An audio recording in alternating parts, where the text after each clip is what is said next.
7 months pregnant, I discovered Marcus was cheating on me. He stood by the claw machine, operating the joystick, his expression focused. Beside him, Chloe clutched a pile of plush toys, her eyes filled with adoration as she watched him. Marcus occasionally turned his head to look at her, and Chloe immediately popped a piece of artisan ice cream into his mouth. They exchanged a knowing smile, and a pink aura seemed to emanate from them. Their sweet love should have brought a smile to my face, but all I felt was revulsion. I whispered an apology to the baby in my belly. I'm sorry, Lily. You'll be born without a father. But it's okay, your father's money will still be yours. Returning home in a daze, I clutched the warm herbal tea in my hands, my body trembling uncontrollably. Marcus walked in at that moment and casually picked up the blanket from the chair, draping it over me. It's late autumn. If you're cold, put on more clothes. A cold isn't good for the baby, he said, then looked down at his phone, a smile unconsciously spreading across his face. Is it good for the adult, then? I asked suddenly. What? He paused for a second, not paying much attention, and pulled out a plush toy, handing it to me. I passed a claw machine and just grabbed it. Don't you always like these? I stared at the plush toy, an unevenly colored green dinosaur, its mouth gaping wide with cheap, jagged plastic teeth, and its tail torn, revealing white stuffing inside. A defective item, truly hideous. Perhaps his Chloe was deliberately trying to show off to me, someone she'd never met. Otherwise, with so many cute, pastel plush toys in her bag, why pick out just this one? At the very least, she could have exchanged it at the counter, but she didn't. Because this one, given to me, was just perfect. Why the sudden urge to play claw machines? My knuckles were white from clutching the cup. Saw it when I passed by, on a whim. He casually sat in the chair beside me. A cheap perfume scent wafted over. Then your taste has gotten much worse than before. I looked at the little dinosaur on the table, controlling the urge to throw it into the trash. What? He asked again. Ever since he walked in, a sweet, reminiscent smile had been on his face, and he'd periodically get lost in his thoughts. He was probably recalling the taste of artisan ice cream. I looked up at the light fixture, forcing back the tears in my eyes. I said, your taste is terrible now. To grab such an ugly plush toy. After I finished speaking, I stood up and left my seat. The perfume scent clinging to him made me dizzy. Actually, I really wanted to ask him where he had passed by it. He always had a driver for work. Could his driver have driven directly into the mall, right next to a claw machine, just so he could pass by it? I didn't question him, but he became displeased. How is it ugly? It's adorable. Grace, in your mind now, are only gold and silver jewelry and designer bags not ugly? I stopped walking and turned to look at him, stunned. I didn't understand why he was suddenly accusing me like this. I accidentally glimpsed the chat history on his phone. Oh, I don't want any bags or jewelry. These plush toys are all personally caught by you for me. In my eyes, they are the most precious. I see. Likely noticing my gaze, Marcus furtively turned off his phone and deliberately changed the subject. Is still good? Has she been kicking you? I stepped back, avoiding his touch, but I couldn't hold it in any longer. With a retch, I vomited all over the plush toy. Marcus reflexively snatched up the plush toy. What are you doing? Isn't there a trash can right there? He said, then carried the plush toy to the bathroom, leaving me alone behind him. Hearing the commotion, Martha hurried over and gently rubbed my back. Why are you throwing up again at 7 months? Haven't you been stable these past few months?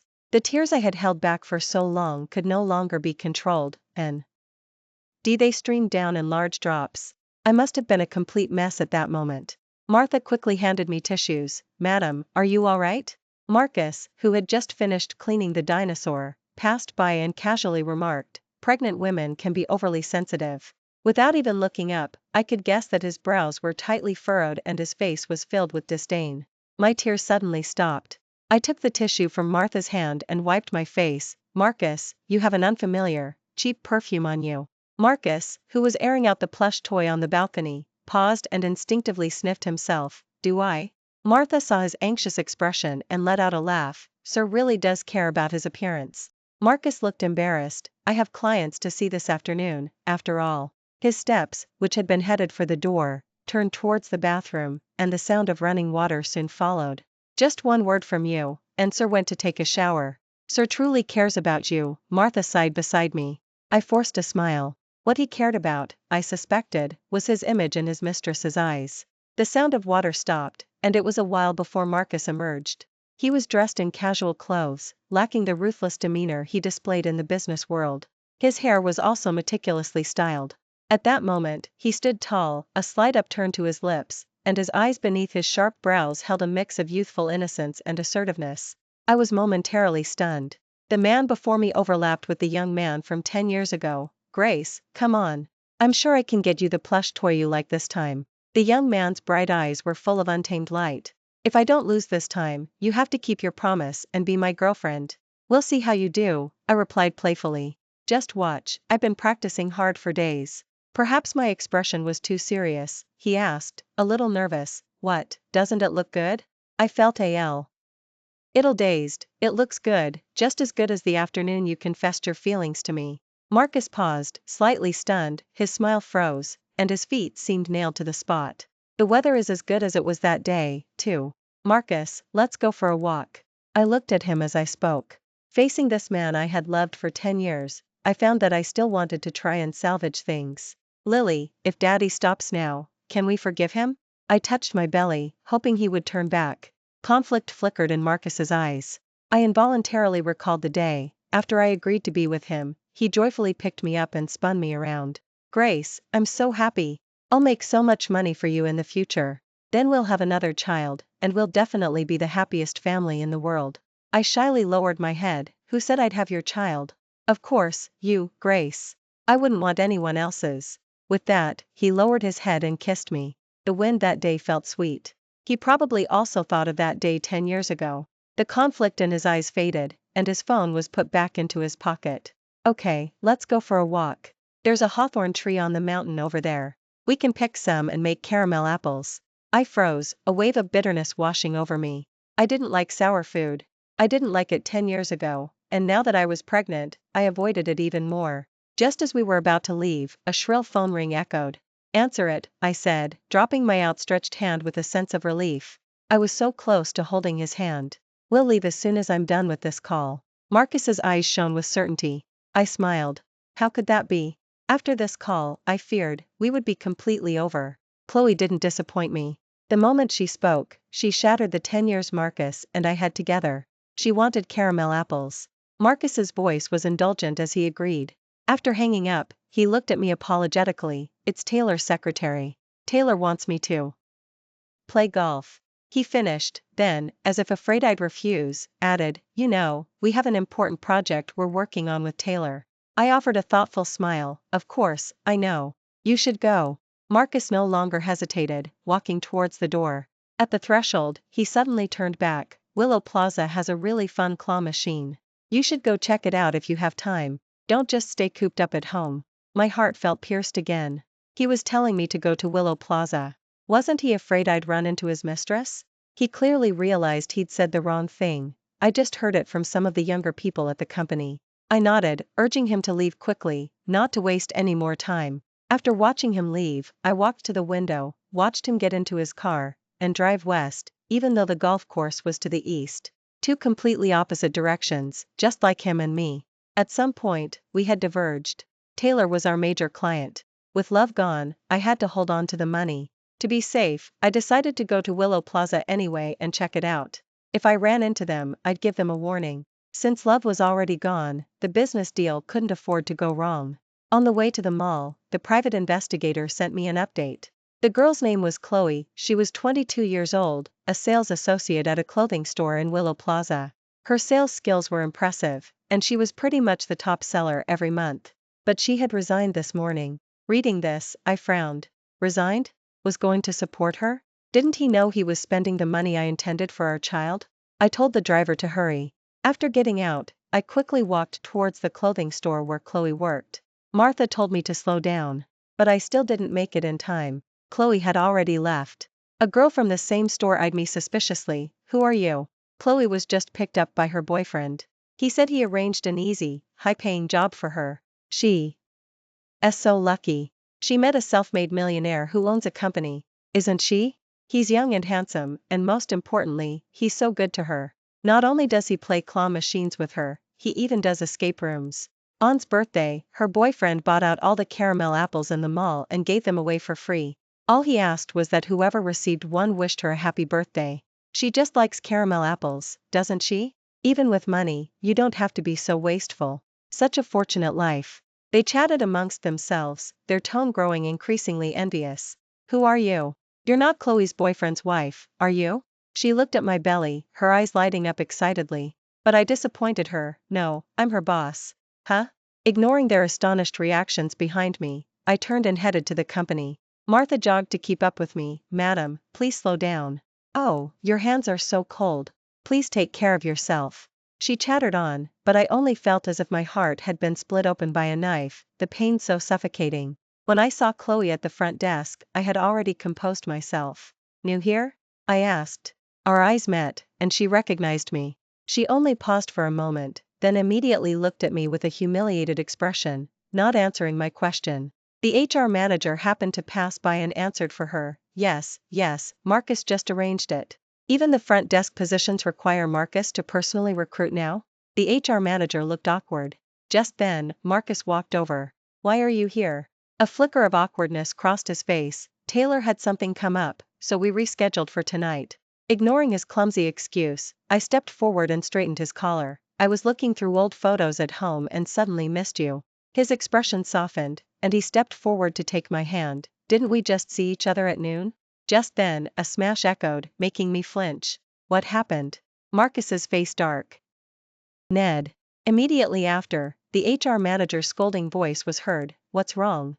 Can't you even carry a cup properly? Chloe quickly crouched down to pick up the fragments, and accidentally, her finger was cut by a sharp piece. Blood welled up, and tears simultaneously dropped onto the broken glass. She looked up at Marcus, her face a mix of stubbornness and grievance. Marcus unconsciously loosened his grip on my hand, his gaze towards Chloe filled with distress. Did you hire her? I pulled my hand back and flexed it. Huh? Oh, yes. She's a friend's younger sister, just graduated, asked me to help her find a job. Chloe, a connection? I looked at the name tag on her chest. A pre-made name tag for a newcomer. It seemed Marcus had planned this for a while. Madam, I'm not a connection. I can support myself, I don't need anyone's connections. She stood up, looking at me, her chin slightly raised. Tears streamed down her face, making her look pitiful. First job? I ignored her hostile gaze. I've worked in sales at the mall, she said. Then you're wrong, I said, turning to Marcus. Chloe seems to have good sales skills and experience. How can she just be a receptionist? Let her be your personal assistant. She can put her experience to better use, and you'll have an explanation for your friend. My reaction must have been unexpected. Marcus and Chloe stood there, frozen. Sitting in Marcus's office, I took the water Martha handed me. Let her sit here, I said, pointing to my former seat. Before my pregnancy, I had always shared an office with Marcus. I only came home later when the pregnancy symptoms became too severe. How can that be? This is your spot, Marcus blurted out. Behind him, Chloe's face paled, and she bit her lower lip tightly. I glanced at him. Why not? You're so busy with work, and without a suitable person by your side to take care of you, I'm always worried. To put my mind at ease during my pregnancy, Marcus had replaced all his female assistants with male ones. What was the point? He'd just cheat somewhere else, wouldn't he? Besides, I trust Chloe's work abilities, I said, looking at Chloe. Oh, right, you have that meeting with Taylor tonight, don't you? Take with you. Then I looked at Chloe again. Actually, the underlying logic of negotiating a project and selling clothes is the same. You need to grasp people's intentions and know what they truly want. Right, Marcus? I said, smiling at Marcus. Marcus looked at me. The sunlight from outside shone on my face, a little dazzling, and I couldn't clearly see his expression. Actually, a receptionist position is fine too. I can give her a raise. That would also be an explanation for your friend. Mr. Marcus, please give me a chance. I won't let you down. How could Chloe give up this opportunity? Her face flushed, full of defiance. I don't want to just be a pretty face. It's always good for young people to have ambition. Chloe wanted to replace me as Mrs. Marcus. I knew it the moment I saw her. She was young and beautiful, believing she had all the advantages. Actually, I was only 28 myself. Drink less tonight. Lily and I will worry, I said softly. Marcus softly agreed, not taking his eyes off me until I left the office. I no longer cared what was going through his mind at that moment. In the car, I kept wiping my hands with a tissue. Madam, that Chloe has such a seductive look about her. Why didn't you fire her? How could you even transfer her to Mr. Marcus's side? Martha asked, looking at me with a bewildered expression. She's pretty, and she can bring profit to the company. Huh? People's hearts change. It's only been 10 years. What about the forever we promised? I murmured to myself, watching the scenery rush by outside the window, my gaze gradually clearing. But money doesn't change. I wasn't wrong about Chloe. After a few rounds, she successfully landed Taylor, securing a $30 million deal for the company. That evening, after the signing, Marcus sat beside me, his face beaming with excitement. I really underestimated Chloe. I didn't expect her to be so capable. Taylor, what a tough nut to crack. I'd been negotiating with him for over half a year and couldn't close the deal. Chloe closed it in half a month. He seemed to have discovered a more useful side to Chloe. Grace, your insight is truly sharp. I sneered. What was so difficult about it? Taylor was a lecher, and Chloe was young and pretty. I merely knew how to use people well. The messages from the private investigator echoed in my mind from these past few days. Taylor's corpulent body pressed down on Chloe. It was remarkable how she could still smile so happily. I pushed Marcus away, telling him to keep his distance from me. You reek of alcohol. Don't let it bother the baby. Oh, I almost forgot. I'll go shower first. Lily, when you're born, Daddy will give you a big company. He left, full of self-satisfaction. After his shower, Marcus was called away by Chloe once again. I breathed a sigh of relief. It was worth posting that candlelit dinner picture on my social media, visible only to Chloe. The caption read, "Celebrating the successful signing together." I glanced at the empty dining table, then went straight back to my bedroom, and slept soundly through the night. The next day, I was taking a walk in the neighborhood community when I ran into Chloe. She had moved into my neighborhood. Marcus said it was for work convenience, and I didn't question it. A smug smile on her face, she stretched her neck out to greet me. Good morning, sister. Mr. Marcus celebrated too late with us yesterday and slept at the office. You don't mind, do you? I glanced at the hickeys she deliberately exposed on her neck, but couldn't help looking at her lower body. A picture flashed through my mind, her skirt hiked up to her waist by Taylor. Securing such a big project, it deserves a good celebration, I replied dismissive. Ely. I involuntarily thought of Taylor's bloated, pig-like face, and his foul-smelling mouth. I wondered if Marcus had performed the same action of lifting her skirt last night. Chloe continued to approach me. Sister, do you like my ring? The ring on her hand was almost identical to my wedding ring. I couldn't hold it in any longer, and vomited directly onto her hand. Martha rushed over to hand me a cup of water, and wiped my mouth. Our stomach is upset due to pregnancy, she can't stand disgusting things, she said, then helped me leave. Chloe roared from her spot, who are you calling disgusting? Madam, I tell you, you are too kind-hearted. That is no good. This morning, when I was grocery shopping, I even saw Sir. They were making out passionately by the window, completely oblivious to others. Didn't even bother to close the curtains. How scandalous. Martha looked at me, a mixture of anger and disappointment in her eyes. But, she just earned $30 million for my child, I said, my gaze distant. Huh? But, money in hand is your own. All this money is on the company's books. What if Sir spends it on that vixen? Yes, Martha reminded me. What if Marcus spends it on her? It seemed I had to go to the company again. In the office, Marcus was looking at a medical report, very healthy. Of course. Absolutely able to give you a big, healthy son, Chloe giggled, just about to sit on Marcus's lap. I knocked on the door at an inopportune moment. Chloe's behind, just about to touch Marcus's leg, instantly bounced back up. Both cleared their throats to cover their embarrassment. I looked at the documents on the table. The company organized physicals? It's only been half a year since the last one, hasn't it? Mr. Marcus said that since I just started, he specially arranged it to take care of me. Chloe looked at me, her face full of pride. Indeed, Mr. Marcus has always been concerned about his employees, I replied with a smile. But in my mind, GHT, without a medical checkup, how could Marcus feel at ease? After all, you've been with Taylor. Marcus was arrogant and flirtatious, but not a fool. It was laughable that Chloe saw this as his special favor. Indeed, women in love aren't usually very smart. Marcus, do you like my new bag? It took forever to get the matching accessories. I didn't want to waste time talking to them. I just wanted to quickly complete my task for this visit. That must be expensive, right?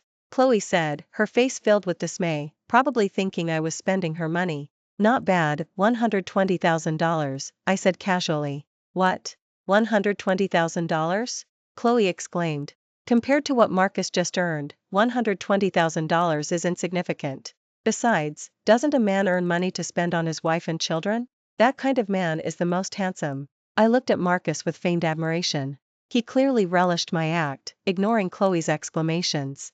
Oh, I heard Chloe also contributed a lot this time. Should we buy one for her too? I looked at Marcus, catching Chloe's expectant face in my peripheral vision. Oh, she doesn't need one. She likes plush toys, Marcus said, rejecting the idea. Chloe's face went pale, but she couldn't argue. After all, this was the persona she had built for herself. Really? Chloe is truly unconventional. Untainted by worldly desires, I said, looking at her with a look of surprise.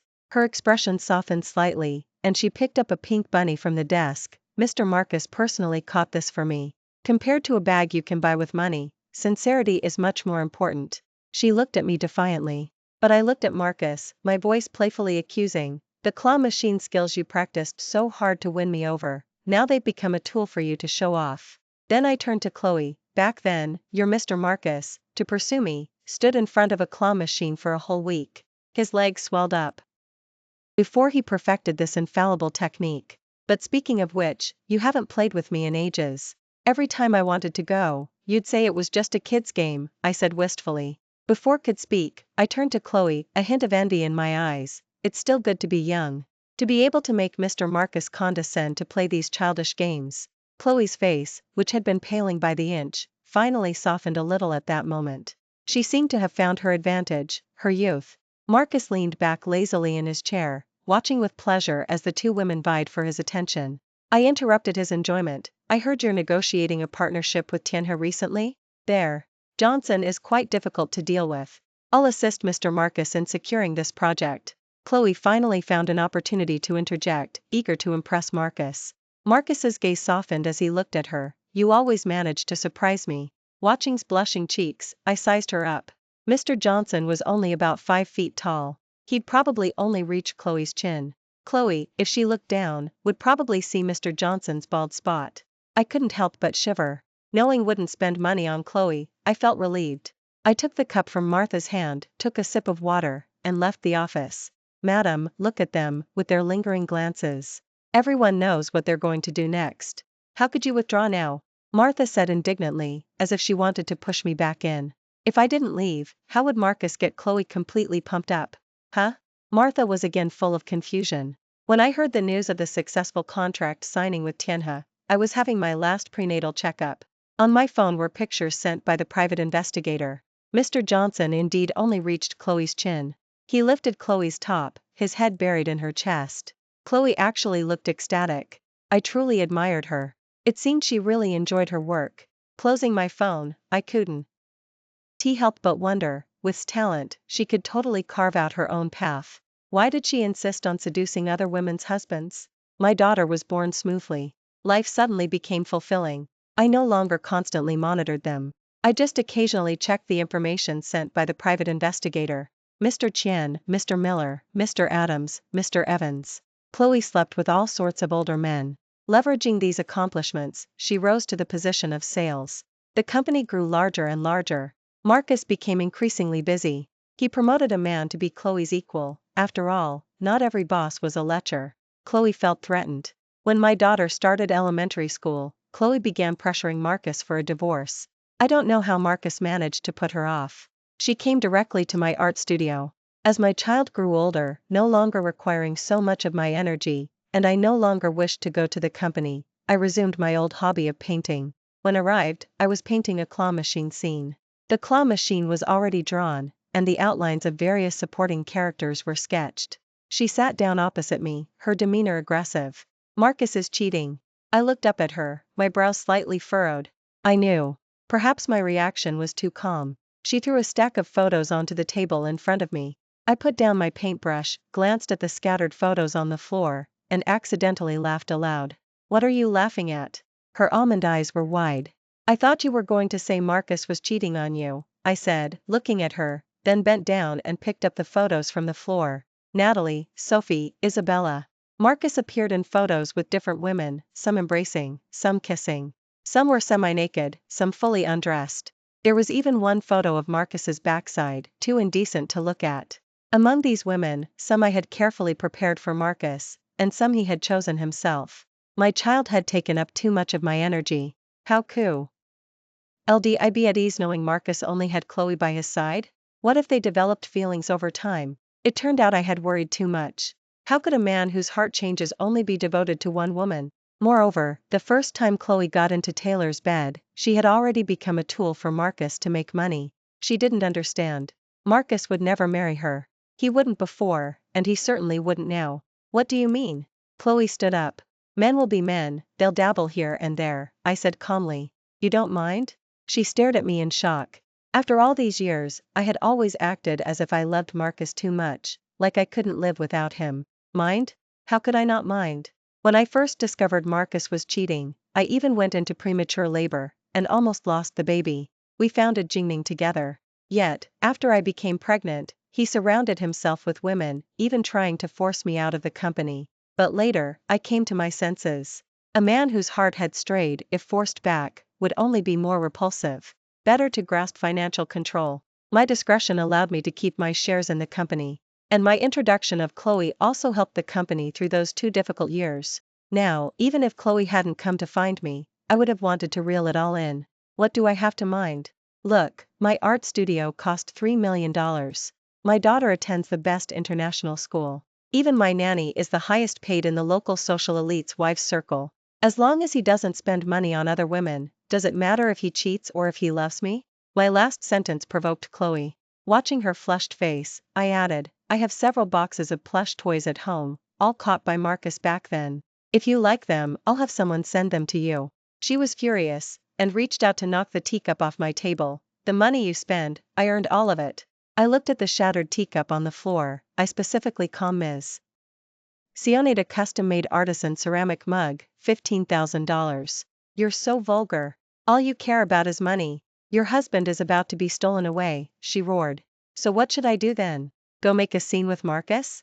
Divorce him, and give you a chance to take his place? I watched her with amusement. Her arrogance immediately deflated a notch. You knew all along? I won't divorce Marcus. I love him, and I believe he'll come back to me someday, I said quietly, my voice even holding a hint of a sob. She stared at me in surprise, not understanding why I had suddenly changed like this. What happened just now? Marcus walked over. Chloe looked at me, as if realizing something. I underestimated you. The moment she entered, I had called Marcus. I had just glimpsed him coming in. Marcus, Chloe brought these, I said, my eyes red, handing the photos to Marcus. I deliberately placed the one showing his bare backside at the very top. It successfully ignited his fury. Sales, Chloe? Ha, give you an inch, and you think you're hot stuff. You need to know, everything you have today is because of my charity. Chloe wouldn't be outdone. Your charity? I earned my position today entirely through my own efforts. Efforts? Efforts in bed? Marcus likewise threw down a stack of photos. In them, Chloe was embracing and kissing different men. Some had her top lifted, others her skirt removed, and some showed her posed in various positions. Sometimes I even wondered if Chloe had practiced dance, otherwise, how could her body be so flexible? These photos, mixed with the ones she had just thrown down, made her and Marcus seem strangely compatible. You investigated me. Chloe's face turned crimson. Marcus was wrongly accused there. I had sent the photos to him anonymously. So, doesn't this prove you care about me? Chloe's logic was bizarre. I felt a little worried. He wouldn't genuinely care about Chloe, would he? The next second, Marcus's reply brew. GHT me a sigh of relief. If these photos get out, what about our collaborations with Mr. Hayes and Mr. Miller? Chloe's eyes reddened. So, even now, you only care about company business? Otherwise, care about you. You flighty woman, and now you dare to provoke Grace. Go back, pack your things, and get out of this company. Marcus, I've sacrificed so much for the company. How can you treat me like this? Chloe stepped forward to attack Marcus, but he shoved her away. Chloe stumbled into the corner of an easel, and a long cut appeared on her arm. Blood oozed out. Marcus straightened my easel. You'll dirty Grace's painting. His look of disdain utterly devastated Chloe. The company struggled for the past 2 years, and I slaved for you. This woman merely reaped the benefits, yet now you're defending her like this. You clearly said yourself that she looked ugly during her pregnancy, and that her stretch marks disgusted you. Chloe shrieked hysterically. Marcus slapped her without hesitation. Grace just held an art exhibition. Everyone in our circle envies me for having such a talented, young, and beautiful wife. How could I have said that about her? I looked down at myself, dressed in a white dress, my figure slender. Then I looked at Chloe. Her hair was disheveled, her face stained with tears. Years of promiscuity had prematurely lined her eyes with wrinkles. It seemed I looked much younger than her. Who did I become this way for? Marcus, if you don't divorce her and marry me today, I'll expose all the dirty secrets of your company. Chloe looked completely deranged, like a desperate woman with nothing left to lose. Marcus panicked, and I, too, felt a slight urgency. Chloe, let's talk this through calmly. I can get a divorce. Don't hurt Marcus, tears streamed down my face. Grace, I won't divorce you. Didn't we promise to be together forever when we were 18? Marcus looked at me with a gentle expression, trying to come over and hug me. Kieran. This, Chloe went completely insane. She lunged at Marcus, and he stumbled from her push. Now. I pushed over the easel holding my paints. Marcus's legs were pinned down. The utility knife and scissors from the easel pierced his legs. Chloe, unable to regain her footing, lunged forward, and the tools completely embedded themselves in his legs. Marcus cried out in pain. I rushed to help him, but Chloe, without hesitation, pulled out a utility knife and pointed it at me. Divorce him. Now. Seeing her frantic state, I tried to calm her down. Chloe, please calm down. Let's get Marcus to the hospital first. Divorce her. She looked at Marcus. Bitch. Marcus swore. Ah. No sooner had he finished cursing than Chloe plunged the utility knife into his thigh without hesitation. All right, help me out. I'll divorce her right away. Marcus immediately changed his tune. Just one stab, and I had thought he loved me so much. Hearing him give in, Chloe started moving the easel off him. No, Marcus, I love you, I won't divorce you. I cried, looking at them. Chloe stopped what she was doing. Then just watch him suffer. Another stab. All right, I promise, I'll divorce him. Before could curse at me, I immediately changed my mind, trying to suppress the smile threatening to break through. At the hospital, I sat by Marcus's bedside, peeling an apple for him. Did you call the police? That bitch Chloe. One of Chloe's stabs had hit Marcus's major artery, so he'd have to stay in the hospital for a while. No, you just accidentally knocked over the easel and got hit. What's there to report? I said casually, not looking up at him. What? What did you say? Marcus asked again, suspecting he'd misheard. I said, you just accidentally knocked over the easel yourself. It had nothing to do with anyone else. Where's the surveillance footage? Marcus shot up from the bed, gasped in pain, and lay back down. It's been handed over to the police.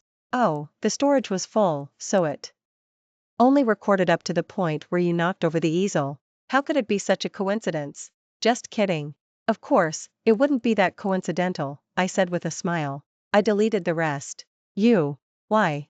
I pulled the blanket up for him. You're injured. Don't overthink things. The doctors and nurses at this hospital were specifically chosen by me. They'll take good care of you. I'm leaving now. I placed the peeled apple on the table and stood up to leave. My phone, where's my phone? He asked frantically. To help you recover, I've taken your phone. I held up the item in my hand and left the room. After stepping out, I greeted the head nurse and told her Marcus was sleeping and shouldn't be disturbed for now. The private room was perfectly quiet. Before I even got home, news came from the hospital. Marcus had jumped from a window. When I arrived at the hospital, a group of doctors and specialists were gathered around him. Marcus was agitated. Amputation? Why do I need an amputation? I want to transfer hospitals. The doctors here have all been bought off by Grace. Mr. Marcus, what are you talking about? We're a reputable hospital. How could a reputable hospital leave this kind of medication carelessly by the bedside? Marcus held up a small bottle with the word sedative on the label. Oh, my apologies. That's my child's craft project. She's been playing hospital games lately, I said, squeezing my way in. My husband might be under a lot of work stress lately, causing him to have some delusions. You're lying. You're the one having delusions. I want to transfer hospitals. Marcus yelled, trying to get up from the bed. Blood seeped from his legs. The nurses couldn't hold him down and had to give him a real sedative. I signed the surgical consent form. Marcus ultimately had both his legs amputated. Calmed down, he finally realized, this was all you're doing. Why? I opened the painting. A group of people were playing a claw machine game, too. Individuals particularly stood out. The girl was feeding the man a piece of artisan ice cream, and the man was holding a silly-looking dinosaur. Pink hearts seemed to float around them. It was clearly a picture of a couple deeply in love, yet Marcus's eyes turned red. You knew all along. Yes, I knew all along. Letting go of a relationship that had lasted over a decade was a painful process, but I did it. I took over Marcus's company and hired a professional manager to run it. I continued to operate my art studio. As for Marcus, I sent him to a rehabilitation center, arranged for him to be well cared for, and never visited him again. At the coffee shop. Why didn't you expose me? Chloe asked. Why would I expose you? After all, you contributed so much to the company, I replied nonchalantly, stirring my coffee. I didn't know he was married at first, she said. But you found out later, didn't you? When we first met at the company, you still chose to stay by his side, trying to replace me. I looked up at her, my gaze calm. Her face stiffened. She hadn't expected me to call her out so directly. The clothing store where you work is one I invested in. I heard there was a girl there with a real knack for sales, and I'd originally planned to promote her to store manager. If she did well, becoming a partner wouldn't have been out of the question. But when I visited the store, I saw her playing a claw machine game with my husband. Later, I thought, Marcus was just unfaithful, it wasn't your fault. Even if it hadn't been you, it would have been someone else. So I went to the company, wanting you to see clearly that he's just a fickle person. If he could betray our 10 years together, what about a casual fling like you? But you chose to provoke me, so I had no choice but to use you. I glanced at Chloe. Her lips trembled. You see, you chose your own path. You chose to be a mistress, trying to gain something without working for it and become Mrs. Marcus, but in the end, you paid a much higher price. Now, everyone in Riverton's local social elite's wives' circle knows you tried to seduce their husbands. It seems you'll have to find somewhere else to live. I stood up and left, while Chloe wailed behind me. Serves her right for being used by men. She has hands and feet, but she chose to seduce other women's husbands. Does she think she'll be young forever? Hearing the crying, Martha spat behind her. All right, school's almost out. Time to pick up the kids. Okay, when we get home, I'll make crispy fish nuggets, just the way young Miss likes them, Martha muttered beside me. I looked up at the sky. The sun was shining brightly. From now on, every day would be bright and sunny. Thanks for listening to today's story. If you enjoyed this video, please give it a thumbs up and share it with your friends. We look forward to hearing your thoughts in the comments. Feel free to share your opinions, and don't forget to subscribe to our channel for more exciting stories. See you next time.